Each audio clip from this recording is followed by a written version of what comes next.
నమస్తే ZB9 news కి స్వాగతం.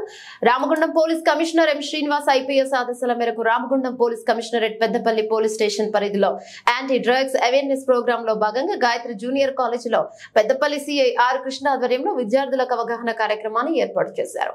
అనంతరం ఆయన మాట్లాడుతూ విద్యార్థులు గంజాయి, మాదక ద్రవ్యాలకు, సిగరెట్, గుట్కా, ఆల్కహాల్ వంటి చెడు అలవాట్లకు ఆకర్షితులు కావద్దని, విద్యార్థులు చదువుపై దృష్టి సారించి జీవితంలో ఉన్నత స్థానానికి ఎదగాలని సూచించారు. ఎవరైనా గంజాయి అమ్మినా, పిలిచినా తమ దృష్టికి తేవాలని ఈ కార్యక్రమంలో DWO Rauf Khan, rural SI Malesh, కళాశాల ప్రిన్సిపల్ శ్రీనివాస్, కళాశాల విద్యార్థులు, కళాశాల లెక్చరర్స్ పాల్గొన్నారు.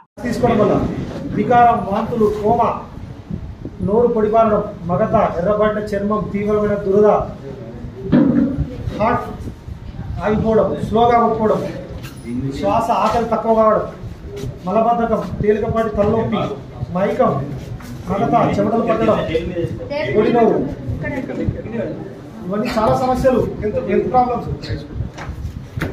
ఒక్కసారి మన ఆరోగ్యం పాడైతే వస్తుందా? డబ్బులు పోతే సంపాదించుకోవచ్చు, కానీ మన ఆరోగ్యం ఖరాబైతే వస్తుందా?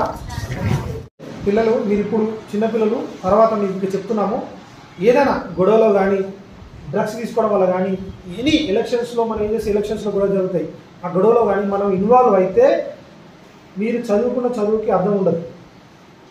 గ్రూప్స్ 1 కానీ, గ్రూప్ 2 కానీ, సివిల్స్ కానీ మీకు చాలా ఇంకా మంచి హోప్స్తో ఉంటారు. మంచి